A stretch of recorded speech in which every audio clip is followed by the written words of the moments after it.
الحمد لله الذي لم يتخذ ولدا ولم يكن له شريك في الملك ولم يكن له ولي من الذل وكبره تكبيرا. الحمد لله الذي علم بالأنعام وحرم الحرام، الذي خلق كل شيء وخلق الإنسان والأنعام، والصلاة والسلام على أشرف الأنبياء وسيد الأنام وعلى آله العظام وعلى أصحابه الكرام وعلى من اتبع الإسلام. اللهم صل على محمد وعلى آل محمد كما صليت على إبراهيم وعلى آل إبراهيم إنك حميد مجيد. اللهم بارك على محمد وعلى آل محمد كما باركت على إبراهيم وعلى آل إبراهيم إنك حميد مجيد. أعوذ بالله السميع العليم من الشيطان الرجيم. بسم الله الرحمن الرحيم. الذين يحملون العرش ومن حوله يسبحون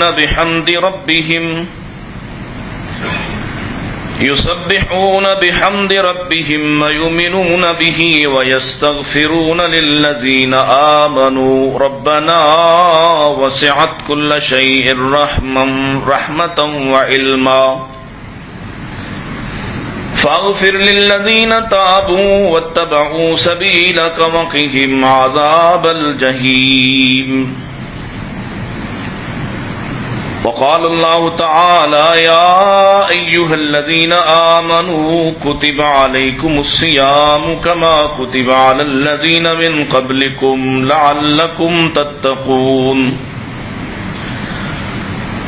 قال النبي صلى الله عليه وسلم الصلوات الخمس والجمعة إلى الجمعة ورمضان إلى رمضان مكفرات لما بينهن إذا اجتنبت الكبائر.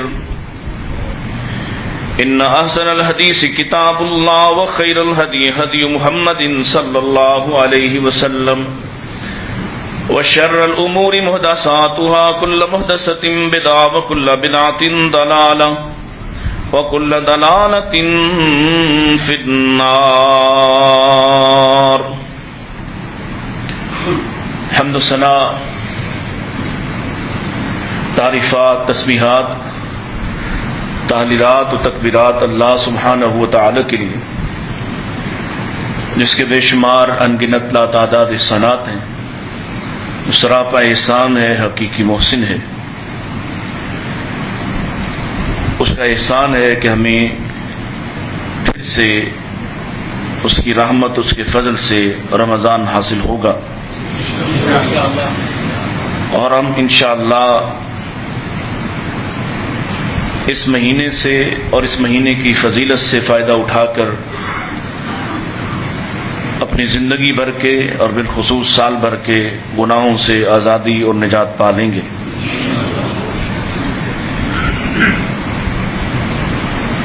رمضان جیسے ہی آتا ہے ہر طرف ایک تیاری کا ماحول دکھائی دیتا ہے. کاروباری حضرات اپنے اپنے تئیں تیاری کرتے ہیں. گھروں کے رہنے والے افراد، اہل خانہ وہ اپنی انداز کی تیاری کا آغاز کرتے ہیں، ایسے ہی ایمان والے بھی اس کا شوق رکھتے ہیں، اس مہینے کی فکر رکھتے ہیں، خواہش رکھتے ہیں،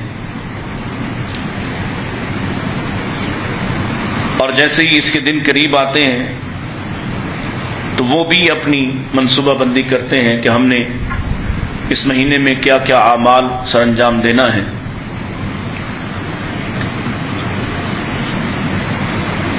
رمضان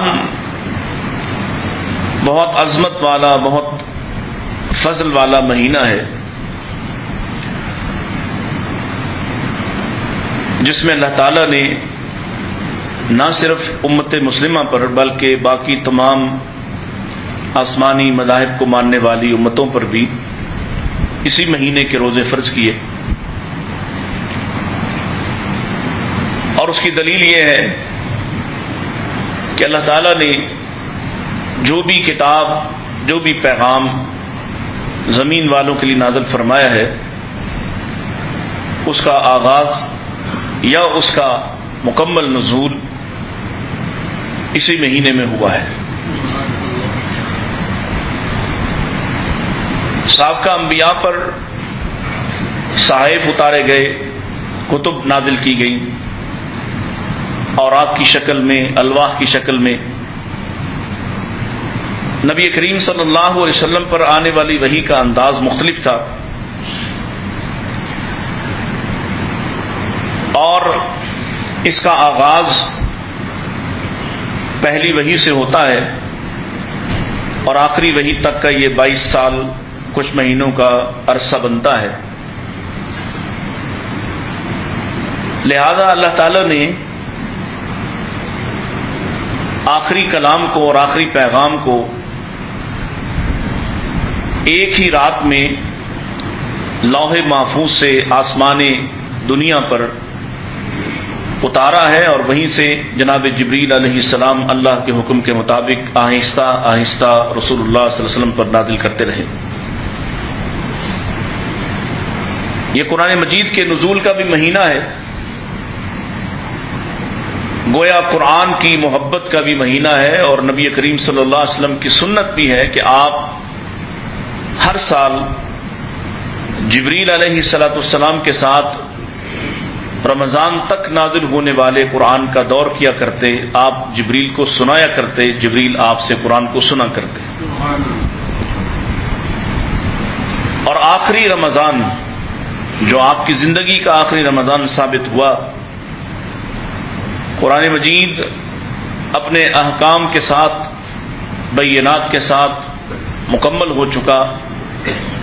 نبی کریم صلی اللہ علیہ وسلم نے جناب جبریل علیہ السلام کے ساتھ قرآن مجید کو اس رمضان میں 2 مرتبہ دہرایا، مکمل سنایا۔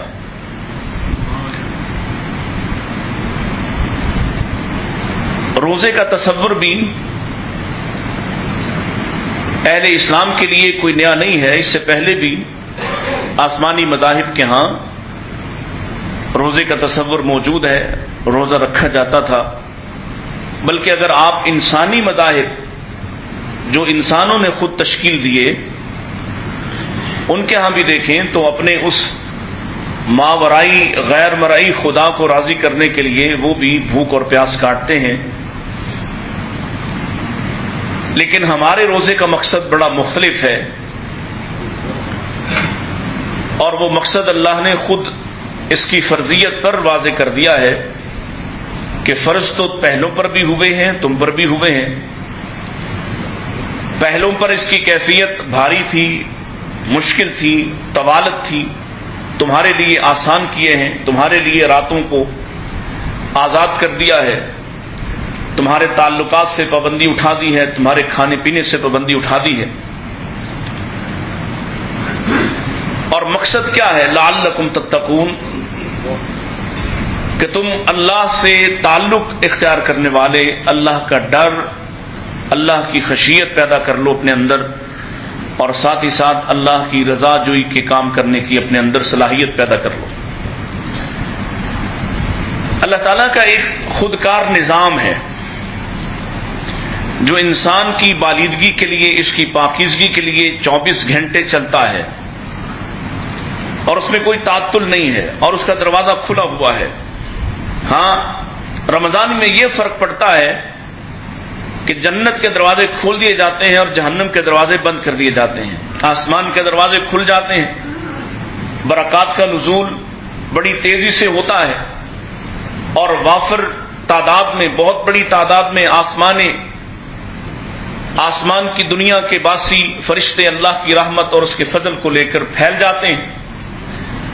ماحول بنتا ہے زمین پر بھی اور عرش والا بھی اور زیادہ رحم اور زیادہ فضل کرتا ہے، اور اس خودکار نظام سے ہٹ کر بہت کچھ عطا کیا جاتا ہے جو خودکار نظام انسانوں کی خطاؤں کی بخشش کا ذریعہ ہے.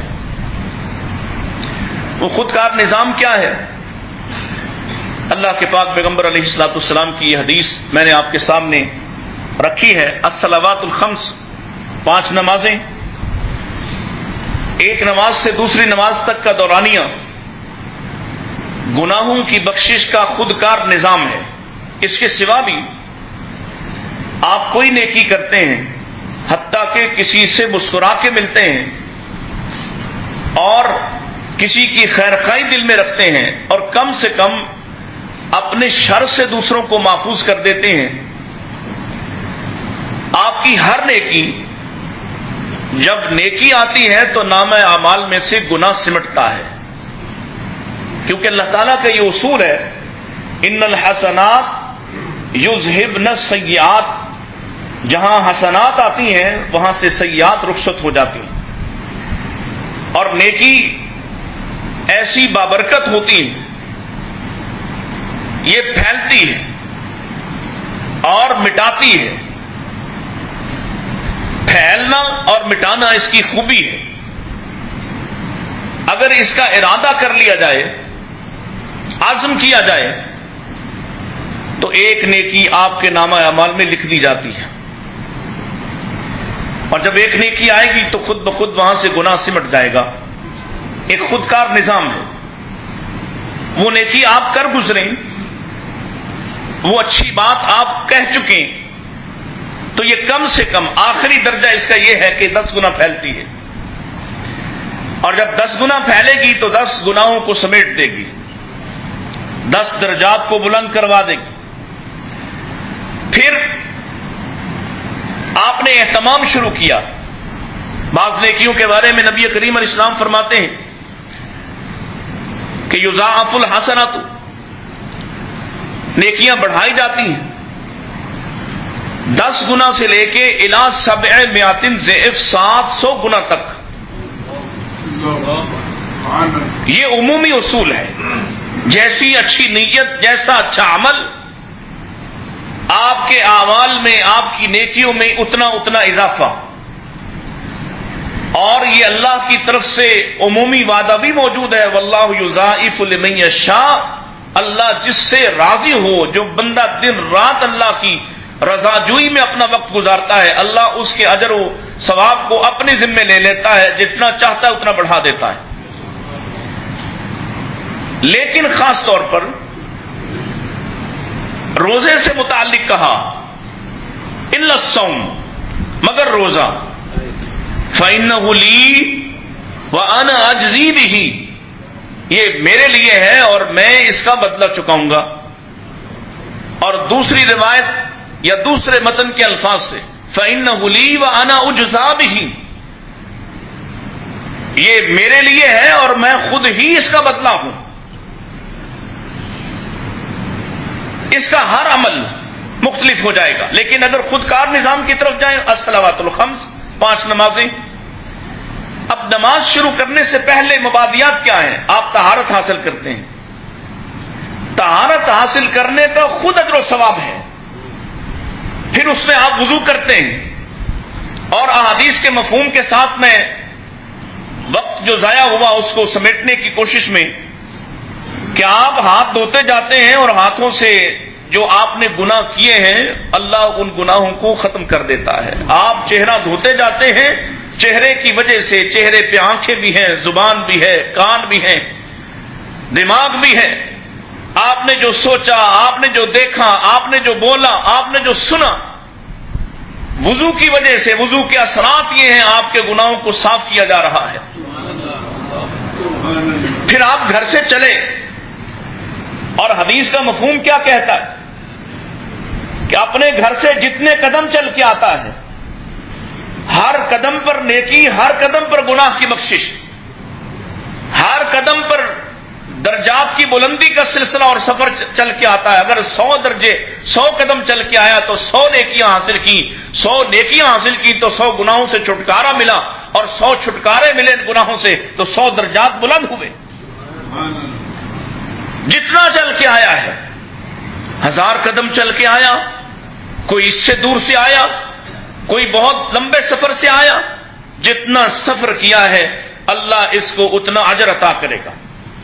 پھر مسجد میں آیا نماز پڑھنے کے لیے، نماز کے ساتھ جماعت کے ساتھ کھڑا ہوا، اور جماعت کے ساتھ کھڑے ہونے کا اپنا اجر اور کیفیت بڑھ گئی، وہ ایک نماز 27 گنا میں تبدیل ہو گئی، اور پھر اس کی نیکیوں میں اضافہ ہونے لگا ہر رکعت پہ، حتیٰ کہ اگر صرف آپ رفع الیدین کی ایک سنت کو دیکھتے ہوں تو آپ کو ہر رفع الیدین پہ نیکی مل رہی، ہر لفظ پہ، ہر حرف پہ نیکی مل رہی۔ اگر آپ تلاوت کر رہے تو تلاوت کے الفاظ پہ نیکی مل رہی، اس کے حروف پہ نیکیاں مل رہی۔ جتنی نیکیاں انسان سمیٹتا ہے اتنی نیکیوں کے ساتھ اس کے اتنے گناہوں کو سمیٹ دیا جاتا ہے۔ ایک نماز پڑھتا ہے، اللہ اس کے سارے اس دورانیے میں کیے جانے والے گناہوں کو معاف کر دیتا ہے۔ اور اگر اس حدیث کو شامل کر لیا جائے کہ اللہ کے نبی علیہ الصلوۃ والسلام نے 5 نمازوں کے حوالے سے یہ بات ارشاد فرمائی، تحترکون تحترکون، آدمی گناہوں کی مٹی میں جل رہا ہوتا ہے، حتی اذا صلیتم الفجر، حتیٰ کہ وہ فجر پڑھنے آتا ہے، غسلتھا، فجر پڑھنے کی وجہ سے اللہ اس کی رات بھر کے گناہوں کو صاف کر دیتا ہے، پھر گناہوں کی مٹی میں جلنا شروع کرتا ہے، ثم تحترکون تحترکون حتی اذا صلیتم الظہر، حتیٰ یہ ظہر پڑھتا ہے، غسلتھا، ظہر اس کو صاف کر دیتی ہے، پھر یہ عصر پڑھتا ہے، غسلتھا، پھر یہ مغرب پڑھتا ہے، غسلتھا، پھر یہ عشاء پڑھتا ہے، غسلتھا، گویا سارا دن یہ پروسیس چلتا رہا۔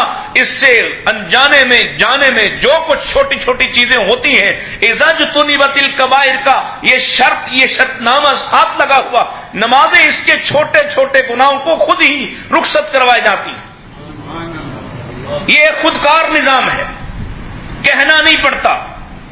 ایک نظام کے اندر آپ جینا شروع کر دیں تو آپ کی صفائی ہونا شروع ہو گئی، اور جو بڑے گناہ کیے ہیں اس سے جو بچ گئے، والجمعۃ الی الجمعہ، پھر جمعہ آ گیا، جمعے میں آپ چل کر آئے، جتنا چل کر آئے اس پر ایک ایک قدم پر آپ کو ایک ایک حج کا ثواب، عمرے کا ثواب مل رہا ہے۔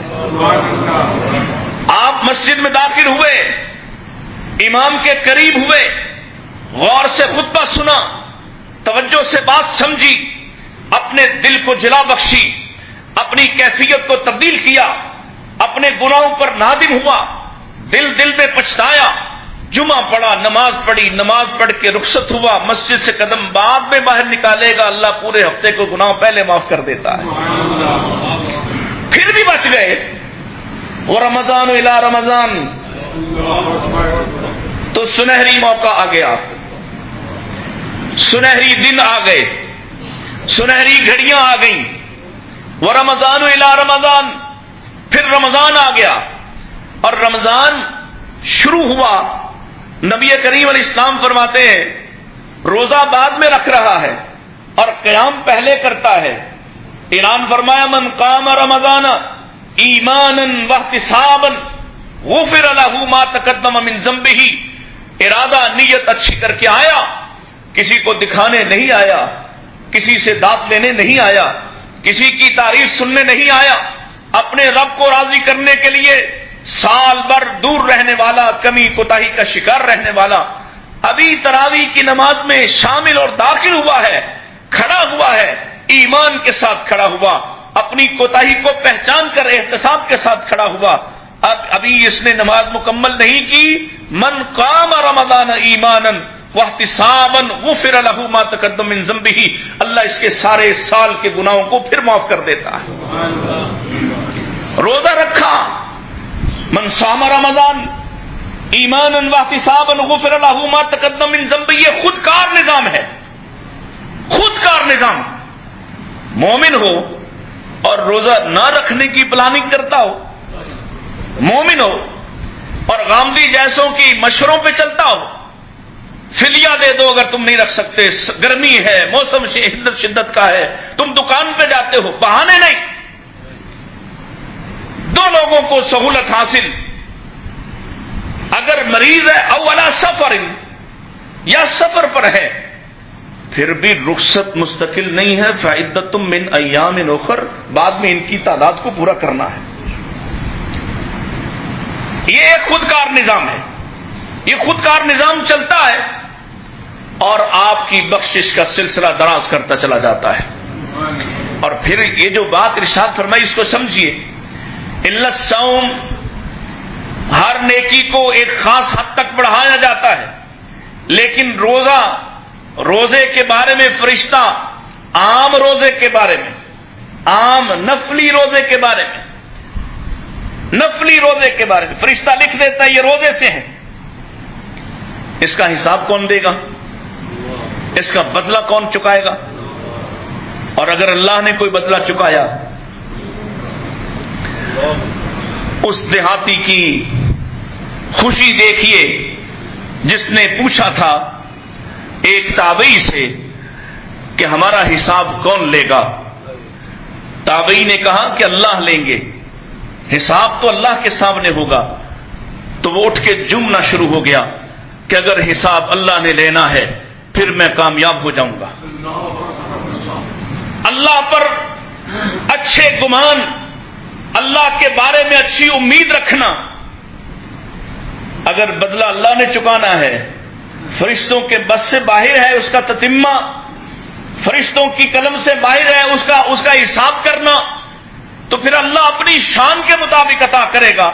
اور اس کی شان کتنی اعلیٰ ہے، وہ ایک نیکی حدیث میں آتا ہے اور وضاحت بھی نبی کائنات علیہ السلام فرماتے ہیں کہ اگر ایک کتے کو، پیاسے کتے کو پانی پلانے والی کو، ساری زندگی گناہ پر زندگی گزارنے والی کو اللہ معاف کر سکتا ہے، تو مومن کو پانی پلانے والا اور مومن کا روزہ کھلوانے والا اور مومن کے ساتھ نیکی کرنے والا، اس کا معاملہ کیا ہوگا؟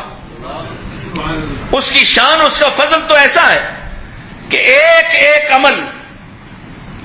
ابھی رعایت ختم ہو جانی، رمضان شروع ہوا، بازار کا رویہ بدل گیا. بازار رعایت کرنے والا ہونا چاہیے تھا، رعایت سمٹ جائے گی. ریٹ کم ہونا چاہیے تھے، بڑھ جائیں گے. اللہ کے فضل پر یقین نہیں، وگرنہ اللہ اس شخص کو معاف کرنے کی مثال محمد رسول اللہ صلی اللہ علیہ وسلم کے دل پر اتارتا ہے، جو لوگوں سے صرف قرض واپس لینے میں لوگوں کو رعایت دیتا تھا، لوگوں کو سہولت دیتا تھا. اس کی بخشش، اس کے پاس کوئی عمل نہیں اور صرف ایک عمل ہے کہ وہ لوگوں کو معاف کرتا ہے، لوگوں کو رعایت دیتا ہے. جس کے پاس قرض نہ ہو، واپس لوٹانے کی سکت نہ ہو، اس کو معاف ہی کر دیتا ہے. اللہ اسے فرمائیں گے تو میرے بندوں کے ساتھ شفقت کرنے والا، رعایت کرنے والا، میرے بارے میں کیا گمان کرتا ہے میں تیرے ساتھ رعایت نہیں کروں گا؟ یہ خود کار نظام ہے، نیکیوں کا ایک نظام.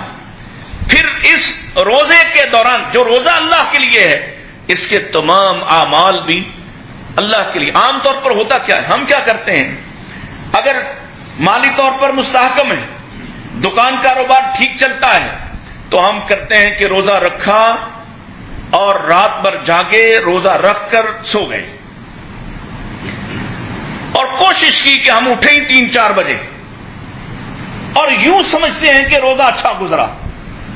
روزہ کس کا اچھا گزرا؟ جس نے مشقت کے ساتھ گزارا. روزہ کس کا اچھا گزرا؟ جس کو بھوک اور پیاس لگی، اور پیاس اور بھوک کی وجہ سے اس کے منہ سے سڑانت نکلی، اور اس سڑانت کی وجہ سے لوگ جو اس سے نفرت کر رہے ہوں، لوگ اس سے بچ رہے ہوں، اور عرش والا کہے مجھے اس کے منہ کی یہ سڑانت، یہ بدبو ریح سے، مسک سے بھی اعلیٰ لگتی ہے، زیادہ محبوب لگتی ہے. روزہ اس کا اچھا گزرا. یا وہ اسی میں سارا دن سوئے گزار کر کوئی ایک نماز بھی نہ پڑھے، اس کا روزہ اچھا گزرا۔ جس نے مشقت کی اور یہ مشقت کرنے والے کی وجہ سے آپ پر آسانیاں ہو گئی، صحابی اپنے گھر آتا ہے اور پہلے روزے کی کیفیت کیا ہے؟ افطار کے بعد جب تک جاگتا ہے کھانے کی اجازت ہے، اور جیسے ہی سو جائے گا پھر روزہ شروع ہو جائے گا۔ اللہ اکبر، مزدور صحابی ہے، اپنے گھر آیا، افطار کا وقت ہے، بیوی سے کہا کچھ کھانے کو ہے؟ کہا کھانے کو تو کچھ نہیں، افطار کے لیے کوئی چیز ہی نہیں ہے، آپ بیٹھیے میں کچھ کرتی ہوں۔ وہ کسی سے مانگ کر لائی، واپس آئی تھکا ہوا، مشقت سے تھکا ہوا، مزدوری سے سو چکا ہے۔ اللہ اکبر، ڈرتے ہوئے جگاتی بھی نہیں ہے۔ جب وہ سو کے اٹھا، رات کا آدھا حصہ بیت چکا ہے۔ اب بیوی نے کہا کچھ کھا لو، کہا کھا کیسے سکتا ہوں جب مغرب کے بعد ہی کھا سکتا تھا، اگر مغرب کے بعد سو جاؤ تو روزہ فرض ہے، روزہ لازم ہے۔ اب اگلا یہ سحری کا وقت دورانیہ ختم ہو گیا کھانے کا، روزہ اگلا شروع ہو گیا ہے، اب کچھ کھایا نہیں جا سکتا۔ اگلے دن بھی مشقت کر رہا ہے، مدینہ کی گرمی ہے، دن کا وقت ہے، اور یہ بے ہوش ہو کر گر پڑا ہے۔ لوگوں نے ہوش دلائی، پوچھا کیا وجہ ہے؟ بتلایا میرا روزہ ہے، میرا تو روزہ ہے، کھا نہیں سکتا، پی نہیں سکتا۔ نبی کریم علیہ السلام کے پاس لایا گیا، اور آپ کے پاس بھی فیصلہ کوئی نہیں، عرش والے نے آسانیاں فرما دی، فالآن باشروہن، اب راتیں تمہاری مباشرت کے لیے بھی آزاد ہے، تمہارے کھانے پینے کے لیے بھی آزاد ہے۔ یہ تمہیں ایک مشقت اٹھانے والے کا انعام ملا ہے کہ رات بھر تمہارے لیے آسانی کر دی، مغرب سے لے کے فجر تک تم جو چاہو سو کھاؤ، اپنے حلال تعلقات نبھاؤ، تمہارے لیے آسانی ہے۔ اب یہ دورانیہ 14-16 گھنٹے کا، اور بعض ملکوں میں بعض جگہوں پہ ایسا ہے کہ 20-22 گھنٹے کا بھی روزہ ہے۔ اس دوران تمہیں کیا کرنا ہے؟ قرآن کی طرف آنا ہے، تمہارے نبی کی سنت ہے، قرآن پڑھنا، رمضان میں قرآن ختم کرنا۔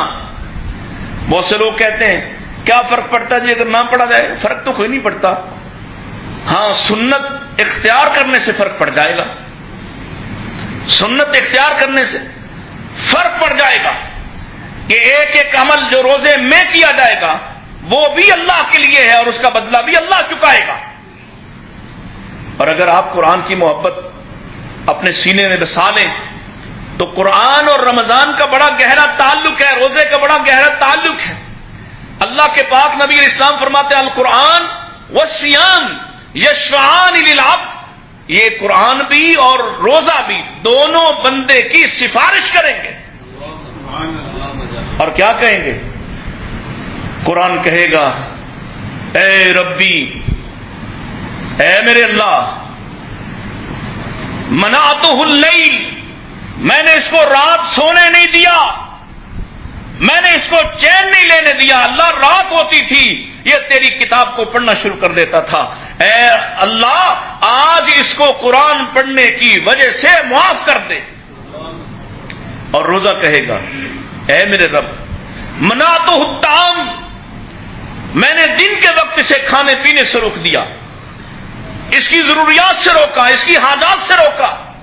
اللہ آج میں تیری عدالت میں کھڑا ہوں اور میں اس بندے کی سفارش کر رہا ہوں۔ اللہ اکبر۔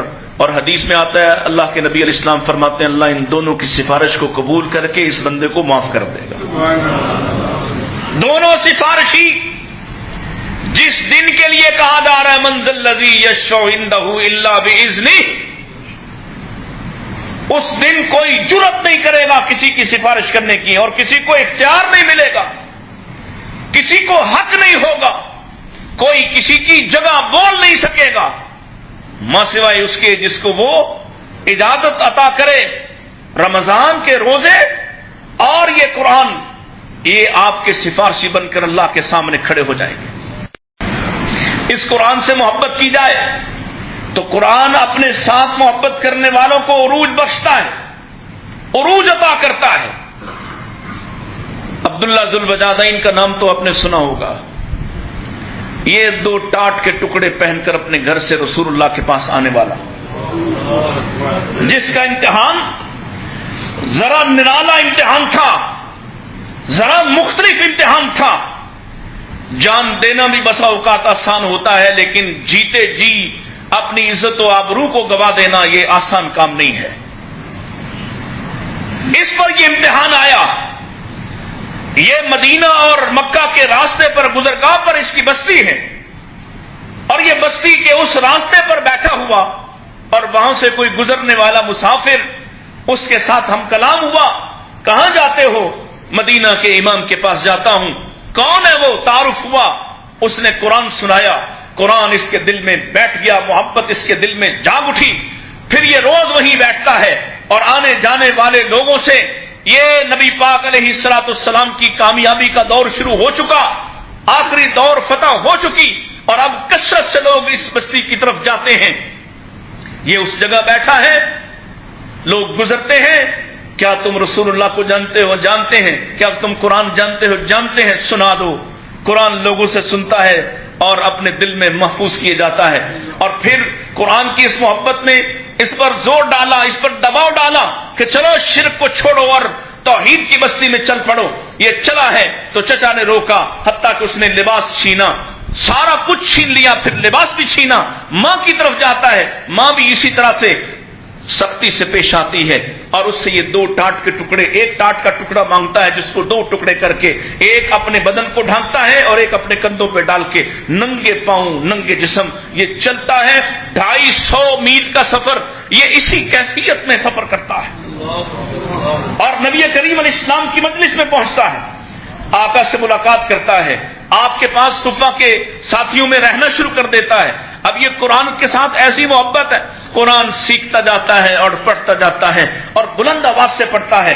ایک روز نبی کریم علیہ السلام نے سیدنا عمر رضی اللہ عنہ کے ساتھ گزر رہے تو حضرت عمر رضی اللہ عنہ نے شکایت کی، یا رسول اللہ اس گاؤں دیہاتی، اس دیہاتی کو سمجھائیے، یہ بڑی بلند آواز سے قرآن پڑھتا ہے، آرام سے بھی پڑھا جا سکتا ہے، باقی لوگوں کی عبادات میں خلل ہوتا ہے۔ اللہ کے نبی فرماتے عمر اس کو چھوڑ دے، یہ قرآن سے محبت کرنے والا ہے، یہ رسول اللہ سے محبت کرنے والا ہے، یہ اللہ سے محبت کرنے والا ہے، اس کو چھوڑ دے، اس کو کچھ مت کہے۔ پھر آپ کا سفر تبوک کا شروع ہوا، میں اختصار عرض کر دوں، تبوک میں پہنچے، اور تبوک میں پہنچ کر ایک روز آپ کے پاس آتا ہے اور آ کے عرض کرتا ہے، یا رسول اللہ صلی اللہ علیہ وسلم میرے لیے دعا کیجئے کہ مجھے اللہ شہادت عطا کر دے۔ آقا فرماتے ہیں میں تو تیرے لیے دعا کرتا ہوں تجھے کوئی تیر نہ لگے، کوئی تلوار دشمن کی نہ لگے، کوئی بھالا نہ لگے۔ اللہ کے نبی میں آپ سے درخواست کر رہا ہوں میری شہادت کی بات کیجئے، اور آپ کہہ رہے ہیں کہ تجھے کوئی نقصان دشمن نہ پہنچائے۔ کہا تجھے دشمن کے بغیر بخار چڑھ کے بھی تو موت آ سکتی ہے، اور تو بخار کی وجہ سے بھی تو شہید ہی ہوگا۔ اللہ اکبر۔ پھر اسے بخار چڑھا اور یہ فوت ہو گیا۔ عبداللہ ابن مسعود رضی اللہ عنہ کہتے ہیں رات کے پہر میری آنکھ کھلی، میں نے نبی پاک علیہ السلام کے بستر پر دیکھا وہ خالی تھا، میں نے ابو بکر کے بستر پہ دیکھا وہ بھی خالی، عمر کا بستر دیکھا وہ بھی خالی، میں ان تینوں کو تلاش کرنے فکر مند ہو کر نکل پڑا۔ جب نکلا اور میں لشکرگاہ سے باہر نکلا، ایک جگہ پہ روشنی دکھائی دے رہی ہے، اور وہاں پہنچا، دیکھا اللہ کے نبی باہر بیٹھے ہیں اور آپ کے دونوں ساتھی قبر کھود رہے ہیں۔ پھر آپ خود نیچے اترے اور اپنے ہاتھوں سے اس قبر کو برابر کرتے رہے اور کہہ رہے تھے یہ قرآن والے کی قبر ہے، قرآن سے محبت کرنے والے کی قبر ہے، اس کو آسودہ رکھو۔ پھر آپ نے لیٹ کر دیکھا۔ یہ اعزاز بڑے کم لوگوں کو نصیب ہوا کہ کسی قبر میں محمد رسول اللہ اترے ہوں صلی اللہ علیہ وسلم، اور حتیٰ کہ کسی قبر میں لیٹے ہوں، یہ انتہائی کم لوگوں کو اعزاز ملا۔ آپ نے لیٹ کر قبر کو دیکھا، پھر اس کو دفنایا گیا، اور اس کی مٹی کو برابر کرتے ہوئے جب پیارے نبی نے اپنے ہاتھ اٹھائے ہوئے تھے، عبداللہ ابن مسعود کہتے ہیں جو دعائیں اللہ کے نبی نے اور جو سند اللہ کے نبی نے اس تھوڑی دیر کے مسلمان کے لیے کی، اس قرآن سے محبت کرنے والے کے لیے کی، میرے دل میں خواہش ہوئی کاش مرنے والا آج عبداللہ ابن مسعود ہوتا، کاش جانے والا ابن مسعود ہوتا، میں ہوتا۔ آپ کیا کہہ رہے تھے؟ اللہ میں آج شام تک اس سے راضی، آج شام تک میں اس سے راضی، مالک تو بھی اس سے راضی ہو جا۔ یہ کتنا بڑا اعزاز ہے، یہ قرآن کی وجہ سے ہے۔ یہ مہینہ قرآن کے ساتھ تعلق بنانے کا ہے، قرآن کے ساتھ جڑنے کا ہے۔ 4 دن تراویح پڑھتے ہو، اور 5ویں دن صفیں خالی ہو جاتی ہیں، گویا تمہارا فرض پورا ہو گیا۔ اور کوئی یہ قصہ سنا رہا ہوتا ہے، وہ جی رسول اللہ نے 3 راتیں پڑھی، اس لیے 3 راتیں پڑھ لینا ہی کافی۔ بدبخت تجھے یہ سمجھ نہ آئی کہ نبی پاک نے تو ساری زندگی یہ نماز پڑھی ہے، اللہ کے نبی نے تو ساری زندگی نماز پڑھی ہے یہ والی رات والی، تجھے 1 مہینہ پڑھتے ہوئے موت آتی ہے۔ کیا سبب ہے؟ کیونکہ تیرا دل ادھر لگا ہوا ہے، باہر نکلوں، باہر جاؤں، وہاں دیکھوں کیا ہو رہا ہے، بازار میں جاؤں۔ جبکہ دوسری طرف اس حدیث کو سننا، ابو امامہ رضی اللہ عنہ راوی ہیں، ابن حبان کی روایت ہے، کہتے ہیں رسول اللہ صلی اللہ علیہ وسلم ایک لشکر تیار کر رہے تھے، میں آپ کے پاس آیا اور میں نے آپ سے درخواست کی، یا رسول اللہ صلی اللہ علیہ وسلم ادعو اللہ لی بالشہادہ، اللہ سے میری شہادت کی دعا کر دیجیے۔ اور آپ کیا دعا کرتے ہیں جواب میں؟ آپ فرماتے اللہم سلمہم وغنمہم، اللہ ان کو سلامت لوٹا دے اور ان کو غنیمت بھی عطا کر دے۔ میں شہادت کی دعا کروا رہا ہوں اور آقا واپس لوٹنے کی سلامتی سے دعا کر رہے ہیں، واپس لوٹتے ہوئے غنیمت کی دعائیں کر رہے ہیں۔ فرماتے ہیں کہ 3 مختلف مواقع پر رسول اللہ کے پاس آیا، 3 مختلف مواقع پر، اور بار بار یہی بات کرتا تھا، یا رسول اللہ ادعو اللہ لی بالشہادہ، میرے لیے شہادت کی دعا کر دیں۔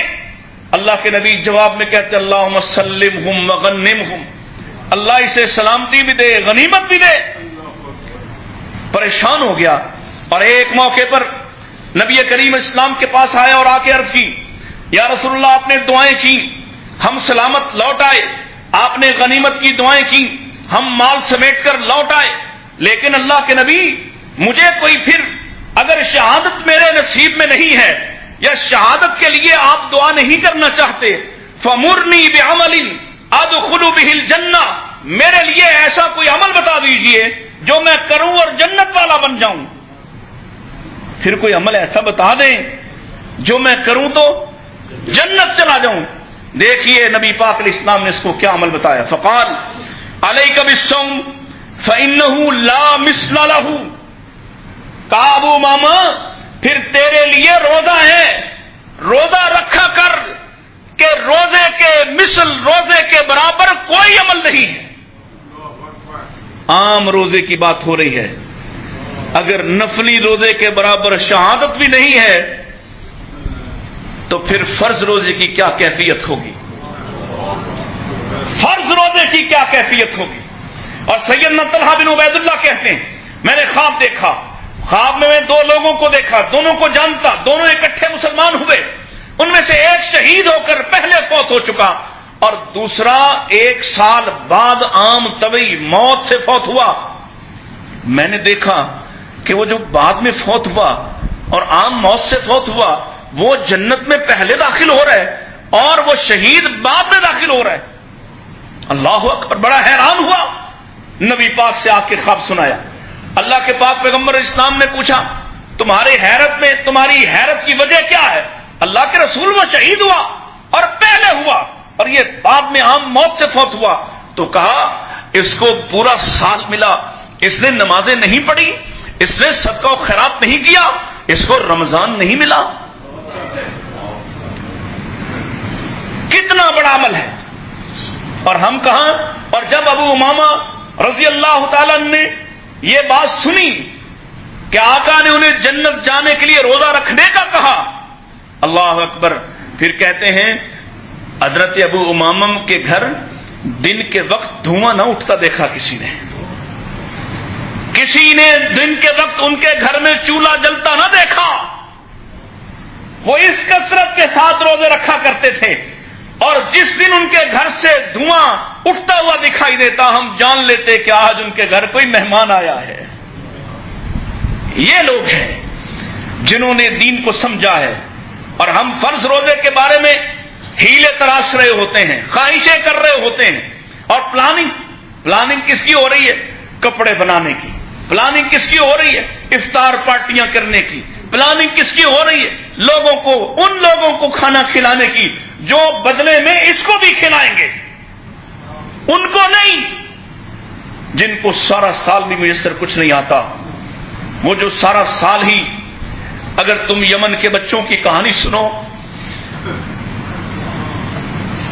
اگر تم شام کے لٹے پٹے گھرانوں کی خبر سنو اور تمہارا ضمیر جاگتا ہو، جب وہاں مسلمان جا کے این جی اوز مسلمانوں کی جب ان سے پوچھتی ہیں بچوں سے، کبھی ان انٹرویوز کو سنو جو کہتے ہیں، ان سے پوچھا، میں کل ایک بچی کا انٹرویو سن رہا تھا، اس سے پوچھا جب اس نے کہ تم نے رات کا کھانا کھائے ہوئے تمہیں کتنے عرصہ بیت گیا ہے؟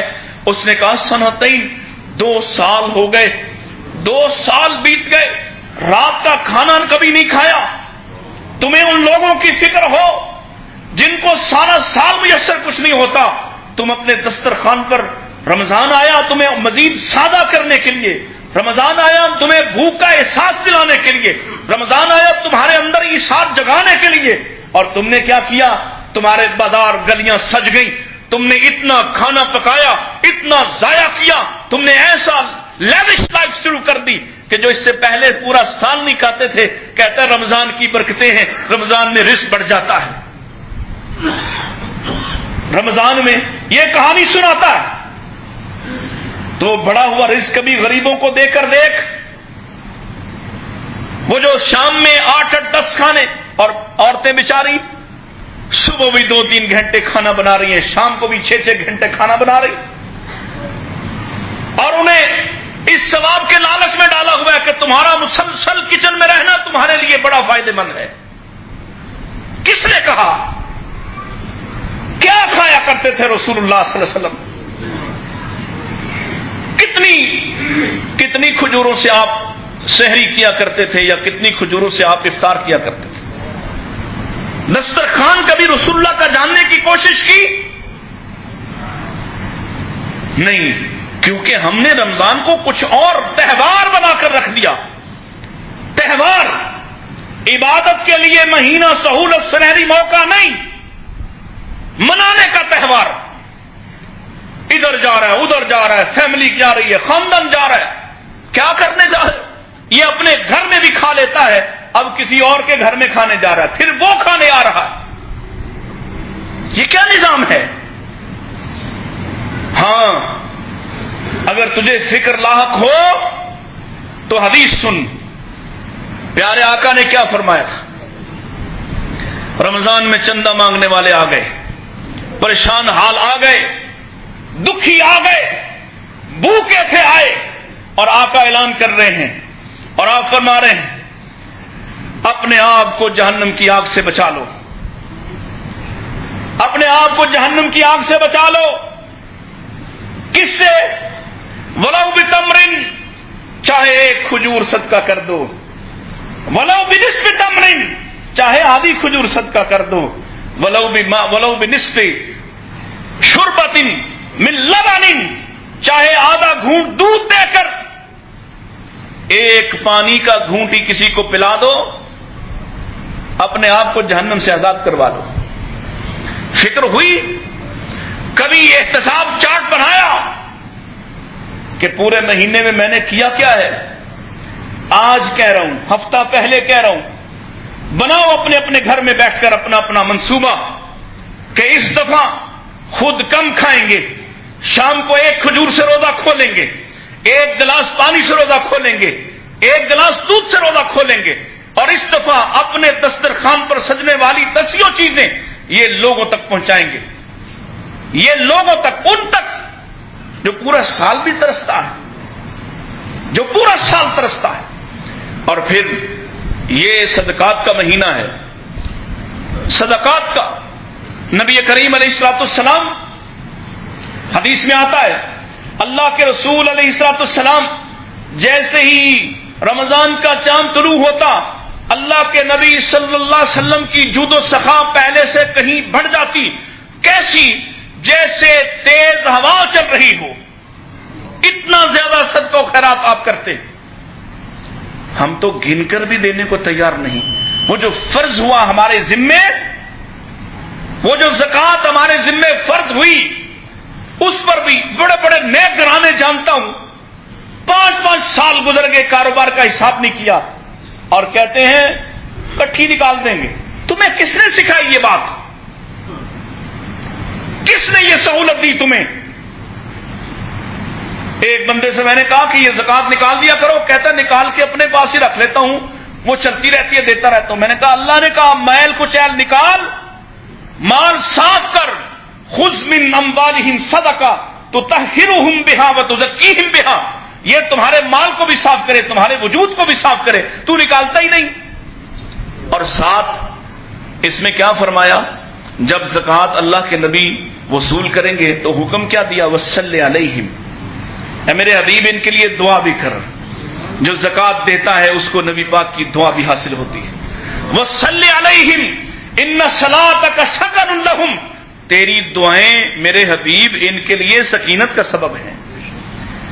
تو میرے بھائی رمضان آ گیا اور اپنی پلاننگ، اپنی منصوبہ بندی ذرا مومن بن کر کرنا، ذرا ایثار اپنے اوپر طاری کر کے کرنا، اپنے اوپر ذرا ایمان کی کیفیات کو تھوڑی دیر پھیلا کر کرنا.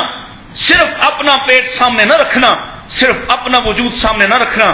لوگوں کو دیکھو اور احساس کرو ان لوگوں کا جن کو پورا سال بھی میسر نہیں ہوتا کھانے کو، جن کے حالات اتنے دگرگوں ہیں کہ وہ سال بھر کے لیے فروٹ کو ان کی اولادیں ترس جاتی ہیں، اور وہ لوگوں کو دیکھتے ہیں کہ لوگ اپنے گھروں میں لے کے جاتے ہیں. یہ موقع ہے کہ تم ایثار کرو، کیونکہ یہ رمضان کا مہینہ شہر الصبر ہے، شہر المواسات ہے، ہمدردی کا مہینہ ہے، غم گساری کا مہینہ ہے. اور اگر ہم نے غم گساری نہ کی، اللہ اکبر، تو پھر ان بد نصیبوں میں نہ ہو جائیں جن کے بارے میں اللہ کے نبی فرما گئے کہ اسے بھوک اور پیاس کے سوا کچھ نہیں بچا. رب صائم لیس لہ من صیامہ الا الجوع، کتنے ہی روزے دار ایسے ہوں گے جو روزے تو پورے رکھ رہے ہوں گے لیکن ان کے ارادے، ان کے معاملات، ان کے معمولات ایسے خراب کہ آخر میں یہ فیصلہ کیا جائے گا کہ تمہیں بھوک اور پیاس کے سوا کچھ نہیں بچا ہے. اللہ ہمیں ایسے بد نصیب ہونے سے محفوظ فرمائے، روزے کی کیفیات کو سمجھنے اور رمضان کی ان ساری ساعتوں کو سمیٹنے کی توفیق عطا فرمائے. وآخر دعوانا ان الحمد للہ رب العالمین.